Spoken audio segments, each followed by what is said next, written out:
Saat ini, 75% dunia sudah lenyap, terhantam bencana besar seperti meteor, gempa bumi, dan bencana lainnya.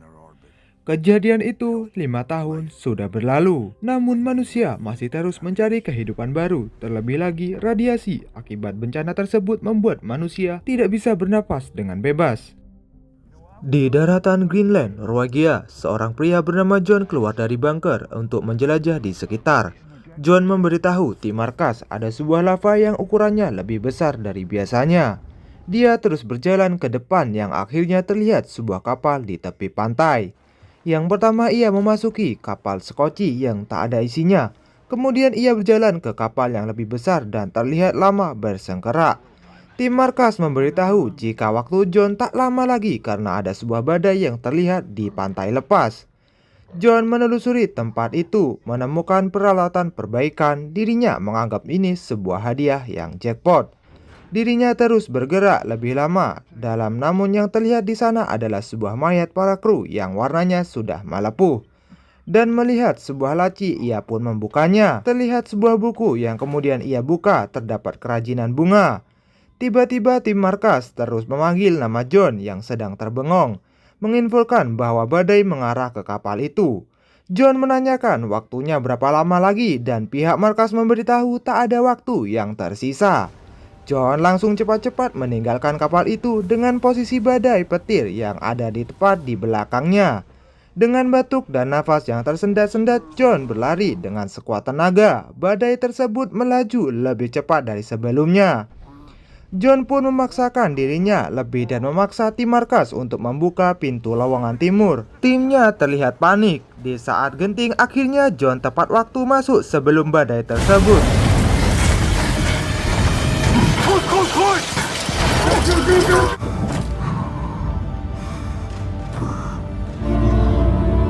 Saat ini, para staf Greenland yang terdiri dari Allison, istri John, Adam, Dr. Aminah, dan staf lainnya melakukan pertemuan untuk langkah selanjutnya. Setelah 5 tahun berlalu, sumber daya mereka kian menipis. Ditambah lagi, radiasi terus berlanjut, walau hanya tingkat rendah dapat menyebabkan kematian. Dr. Aminah menjelaskan terdapat sebuah kawah yang dapat mencegah radioaktif. Dengan ukuran yang dalam, kawah itu juga dipercaya sebagai tempat hidup yang layak dihuni. Namun ada menyala, meskipun tempat itu nyata di Perancis, tetapi bagaimana umat manusia bisa datang ke sana dengan kondisi bencana yang sangat dahsyat. Ditambah juga di sana terdapat laporan pemberontakan, perang saudara, dan Eropa dalam kekacauan. Please let's stick to reality. Di tempat lain, John bertemu temannya tentang 5 tahun kejadian sudah berlalu, dan kini manusia dalam kondisi trauma. Temannya juga menanyakan bagaimana kabar istrinya Allison dan anaknya Nathan. Temannya dapat merasakan bahwa saat ini John tidak terbuka kepada keluarganya, entah apa itu yang dimaksud. Tiba-tiba gempa datang. Seluruh orang di dalam bunker merasa khawatir dan akhir-akhir ini cukup sering terjadi. Diskusi mereka dilanjutkan. Sumber daya mereka dalam keterbatasan yang tak bisa menampung orang luar untuk masuk kembali. Dengan ketakutan lain, mereka membawa udara radiasi masuk ke dalam. Allison menolak dan menyuarakan pendapatnya, mengirim regu penyelamat untuk menjemput para warga. Akhirnya rata-rata dari mereka menyetujui pendapat Allison yang sudah dinyatakan unggul. General, the vote stands. Di kelas mengajar, para murid belajar tentang rasi bintang yang muncul. Nathan atau anak dari John diminta untuk menjawab apa nama bintang yang ada di papan tulis. Nathan pun bisa menjawab seperti biasanya. Setelah kelas, Nathan mengejar ibunya, menjelaskan dirinya keluar bunker karena alasan benci tempat ini. Allison langsung memeluknya dengan erat, meyakinkan tidak apa-apa. Saat makan siang, kedatangan John terlambat. Meski begitu, ia mengucapkan Hari Valentine dan memberikan hadiah boneka yang ia temukan di kapal. John mengetahui Nathan yang keluar dari bunker. John pun menjelaskan memang tempat ini begitu mengerikan, tapi cobalah bertahan. Nathan kemudian meminta izin pergi dari sana dan tidak menghiraukan apa yang dikata John. Allison pun memberikan pengertian ke John bahwa di usia remaja Nathan hanya ingin mengetahui banyak hal, terlebih dia mencontoh ayahnya yang sering keluar bunker. Suasana kembali mereda. Allison dan John menari bersama layaknya remaja yang lagi jatuh cinta. You taking care of it? Tarian tersebut terhenti oleh batuk John yang semakin parah. Allison pun mengkhawatirkan kondisi suaminya. Keesokan harinya, tim penyelamat membawa muatan penuh menuju markas bunker. Tim penyelamat mencoba mengkonfirmasi ke markas apakah siap untuk menerima para migran ini. Di sisi lain, John bersama Lars melihat atap yang retak. Kembali ke tempat di markas, mereka menginformasikan siap menerima migran ke tim penyelamat. Namun pesan itu masih belum sampai akibat sinyal yang tiba-tiba buruk. Layar monitor pun juga terlihat terputus-putus. Tak lama kemudian gempa terjadi. Pihak markas mencoba terus melakukan konfirmasi, namun gempa yang lebih besar menyusul. Dinding roboh, atap hancur, dan semua perabotan terporak-porandakan.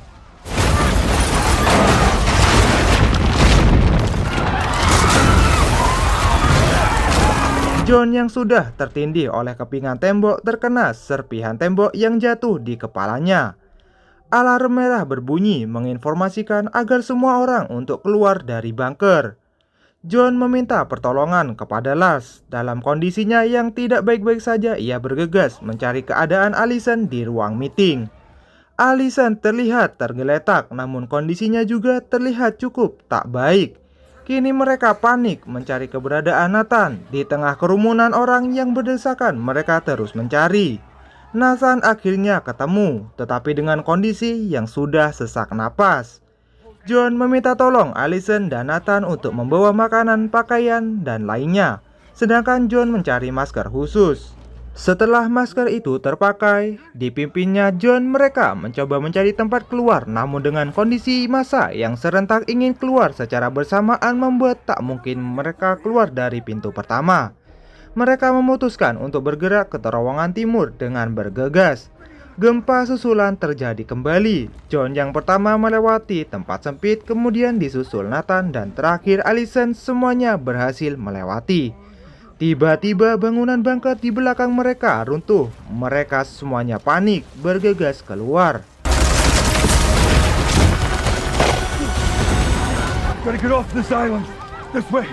Semua orang yang selamat berlarian sana kemari, seperti orang yang tak tahu akan arah hidupnya selanjutnya kemana. Di tengah perjalanan, Allison dan John terpisah dari Nathan. Ternyata Nathan mencoba menolong Dr. Aminah atau Casey yang tenaganya sudah mencapai di ambang batasnya. John melihat ke arah pantai, ada kapal Skoci. Mereka pun akhirnya berlari ke arah sana. Namun orang-orang yang selamat berpikir hal sama untuk mendapatkan kapal Skoci tersebut.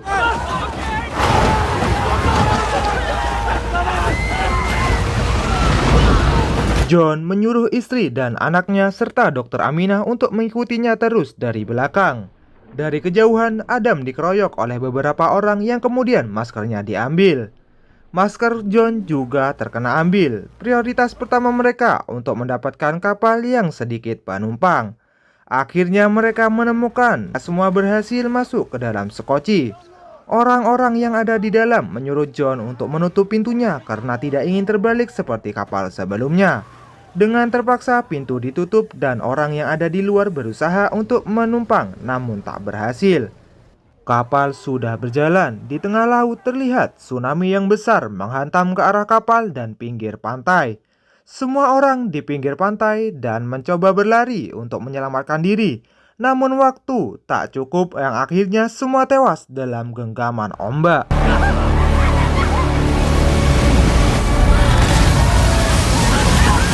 Sementara di dalam kapal, semua orang berpegangan erat satu sama lain. Kapal terombang-ambing dengan teriakan awak kapal yang sudah terlihat menyerah. Namun mereka berhasil selamat meski nafas terengah-engah. John dengan alat deteksi udaranya memberitahukan bahwa udara saat ini lebih baik dan terhindar dari radiasi. Mereka semua semakin lega dan membuka maskernya. Salah satu penumpang mempertanyakan kemana akan mereka pergi. Islandia, negara yang terdekat dari mereka, sudah lenyap lama. Mereka membutuhkan tempat tujuan untuk bertahan hidup. Terlebih lagi untuk perjalanan jauh, persediaan bahan bakar dan air mereka kurang dari seminggu.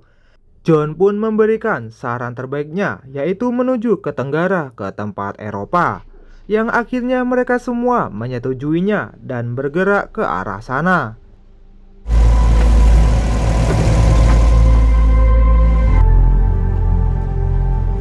Di tengah perjalanan, kapal mereka tiba-tiba mogok. John memperbaikinya, tetapi kapal masih belum nyala juga. John terus mencoba dan memperbaiki mesin yang lainnya. Dan akhirnya dengan susah payah kapal tersebut kembali nyala dengan wajah penumpang yang terlihat lega dan puas.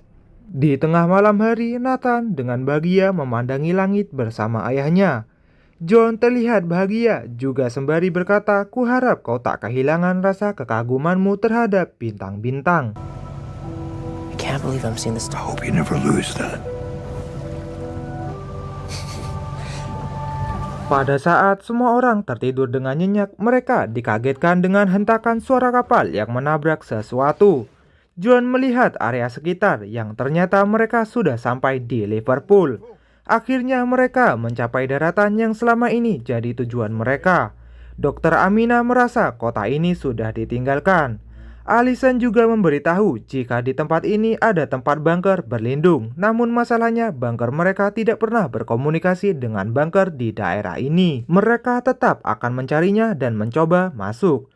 Nathan kemudian melihat orang dari kejauhan. Dengan bergegas mereka mengikuti warga ke keramaian. Ternyata itu adalah tempat bunker yang Allison maksud. Seorang tentara petugas keamanan bersorak, yang boleh masuk hanyalah orang yang mempunyai lencana izin.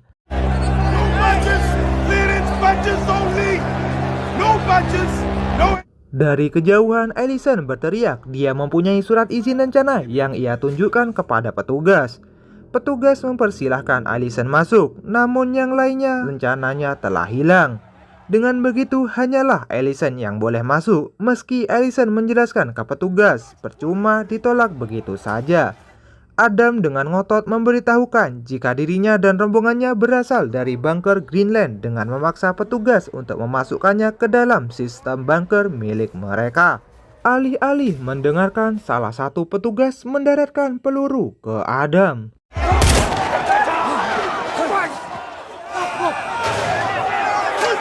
Di saat yang bersamaan suara sirine terdengar. Mereka melihat ke arah langit yang ternyata adalah munculnya badai besar. John pun berteriak untuk segera pergi ke Dr. Amina atau Casey yang berduka atas kematian Adam. John pun memberhentikan sebuah mobil. Apapun ia bakal kasih ke sopir tersebut. Dengan persetujuan, sopir itu meminta jam tangan John untuk mereka menumpang. Dengan rasa syukur, John mengucapkan terima kasih kepada sopir itu karena telah mau menerima tumpangan. Nathan yang terlihat sedih dan takut akan semua hal yang terjadi, Allison langsung memeluknya dengan erat. Kemudian mereka semua mempertanyakan, apakah semua tempat seperti ini? Sang supir menjawab, dunia adalah tempat yang berbahaya untuk sekarang. The world is a dangerous place now. Kill you for a scrap of food. Of nowhere. Kill you in seconds. Die slow death. Nathan juga bertanya kepada Dr. Amina, apakah kawah itu beneran adanya? Dengan jawaban yang luar biasa, Dr. Amina menjelaskan ini seperti peristiwa dinosaurus, yaitu kehidupan kembali setelah bencana dahsyat dengan perkembangan yang luar biasa. Tak lama kemudian perjalanan mereka terhenti sebentar karena sang supir ingin merokok di luar. Sang sopir pun memperkenalkan namanya yang bernama Obi kepada John. Ia dari Nigeria yang cita-citanya hidup di Inggris. Tiba-tiba suara gemuruh terdengar. John segera memeriksa getaran yang di tanah dan berfirasat hal lebih buruk terjadi. Kemudian ia memandangi langit. Ternyata sebuah meteor jatuh dengan kecepatan yang luar biasa. John berteriak agar semua orang berpegang erat ke pohon. Meteor itu yang lewat membuat angin kencang memaksa mendorong mereka. Namun Obi bersikeras menuju mobilnya.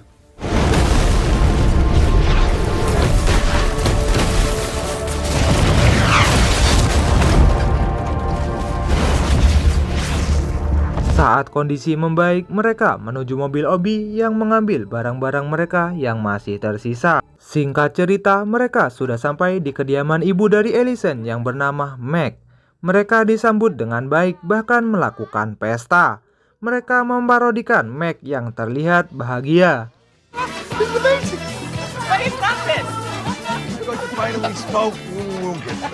Namun di saat malam harinya, Allison terbangun mendengar suara batuh John. Ia mendekati John dan melihat ada darah di wastafel.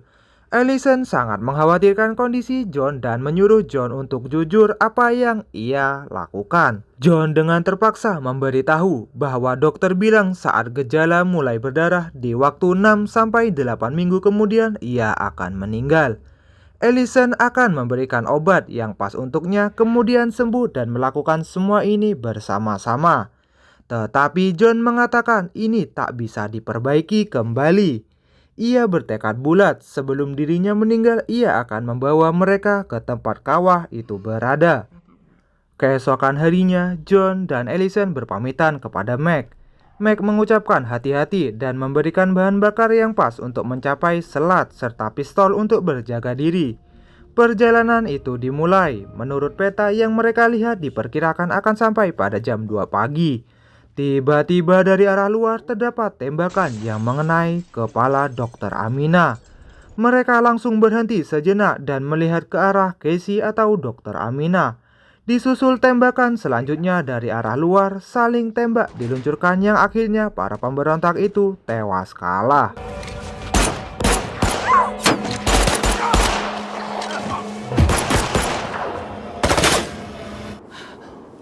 Paginya, mereka menguburkan jasad Casey yang lalu berdoa dipimpin oleh John. Perjalanan dimulai kembali. Mereka terhenti di Perancis, di sebuah tempat yang terbelah menjadi dua yang mengharuskan mereka turun dari mobil. Mereka diharuskan untuk menyeberangi jembatan yang bermodalkan tali. Nathan mengatakan dirinya tak sanggup dan tak ingin melewatinya. John dan Ellison menyenangkan dengan sekuat tenaga yang mereka berdua bisa lakukan sebagai orang tua. John di depan mendahului berjalan di atas satu tali. Disusul Nathan dan terakhir Ellison dengan cuaca angin yang meniup mereka ke sisi lain yang mengakibatkan kehilangan keseimbangan. Tiba-tiba badai yang lebih kencang meniup mereka.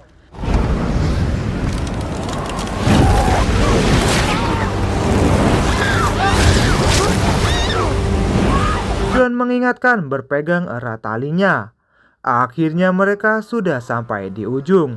Namun masih ada satu jembatan terakhir untuk mereka seberangi. John pun kembali menyemangati keluarganya. Gempa bumi susulan terjadi, tapi mereka segera melanjutkan perjalanan ini. Saat mereka sudah di tengah jembatan, tiba-tiba gempa susulan yang lebih besar terjadi.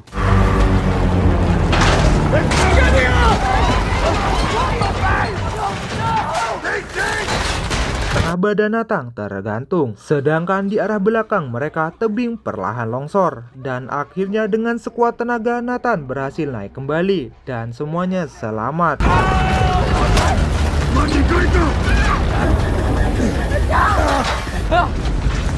Mereka melanjutkan perjalanan dengan jalan kaki, berhenti di sebuah tempat yang terlihat mati dan gosong. Terdengar suara, bagaimana jika kawah itu seperti ini dari mulut John. Ellison langsung menguatkan hatinya untuk terus berjalan melihat apa yang ada di sana nantinya. Tiba-tiba dari kejauhan terdengar suara tembakan. Sang pemuda itu menanyakan apakah tujuan mereka. Dan John pun memperkenalkan keluarganya dan memberitahukan tujuannya mereka menuju ke kawah Clegg.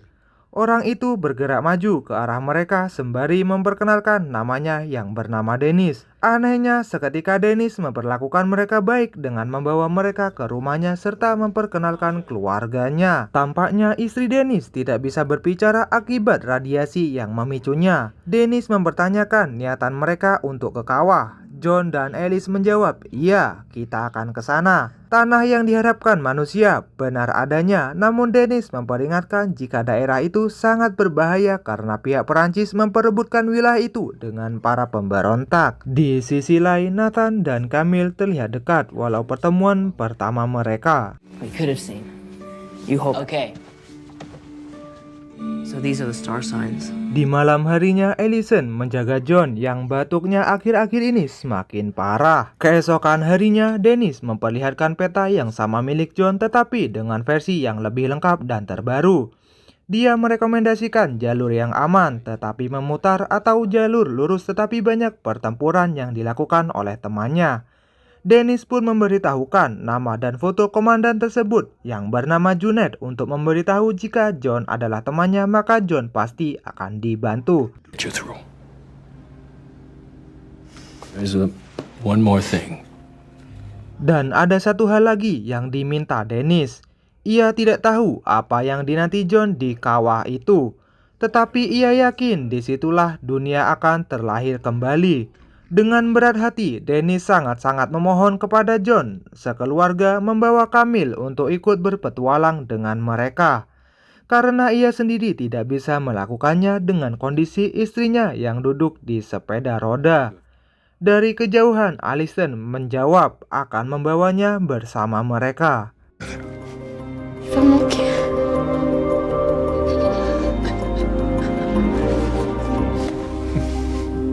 Perjalanan mereka dimulai kembali dengan personil tambahan yang kemudian beristirahat sejenak di padang rumput yang luas dengan indahnya pegunungan.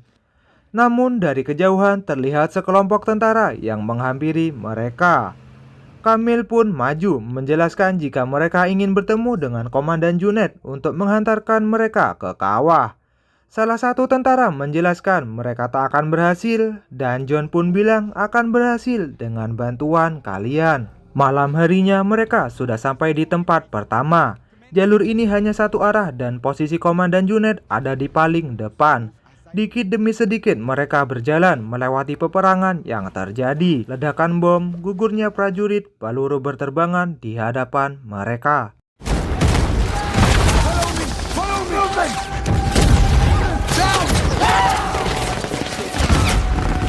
Berkat bantuan pasukan, mereka selamat dan sampai di tenda peristirahatan Aliansi Barat.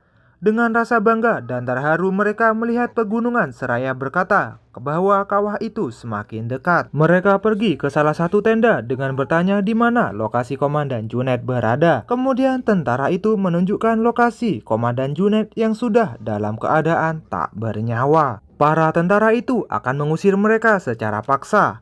Namun John mendekat dan mengatakan kami sudah melewati banyak hal dengan kondisi dirinya yang kritis, tinggal menunggu waktu sebelum kematiannya. Dia juga sudah berjanji akan membawa keluarganya apapun yang terjadi. Dengan menghela nafas, tentara tersebut memperbolehkan keluarga John menaiki bus. Luke will take you. Go now. Bus tersebut akhirnya berjalan melewati daratan yang panjang dan kosong. Tiba-tiba dari kejauhan terdapat pemberontak yang menembak ke arah bus mereka. Tentara menyuruh orang-orang tetap di dalam sementara mereka akan menangani para musuh. Kemudian para pemberontak memasuki bus dan menyuruh semua orang turun dari bus untuk mereka naiki. Dengan tergesa-gesa para penumpang turun hingga sampai giliran keluarga John.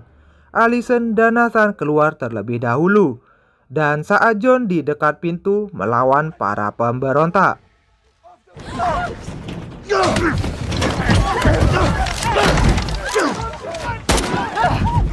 terdengar suara tembakan di dalam bus. Allison dan Nathan pun panik. Ternyata orang yang keluar dari bus itu adalah John, tetapi dengan kondisi pendarahan yang cukup banyak.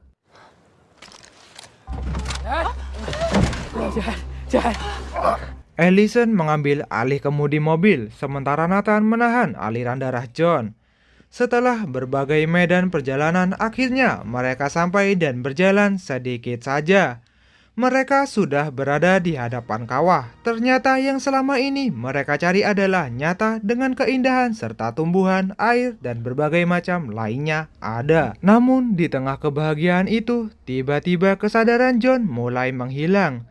Matanya terlihat sayu dan mulutnya susah bergerak yang kemudian ia paksakan mengatakan terima kasih karena sudah menjadi wanita yang baik. Thank you for being my girl. Film pun berakhir. Pesan yang bisa kita ambil adalah kita harus terus berusaha dan berjuang walau dunia dalam keadaan tidak baik-baik saja. Namun dengan dukungan orang terdekat kita menjadi kuat.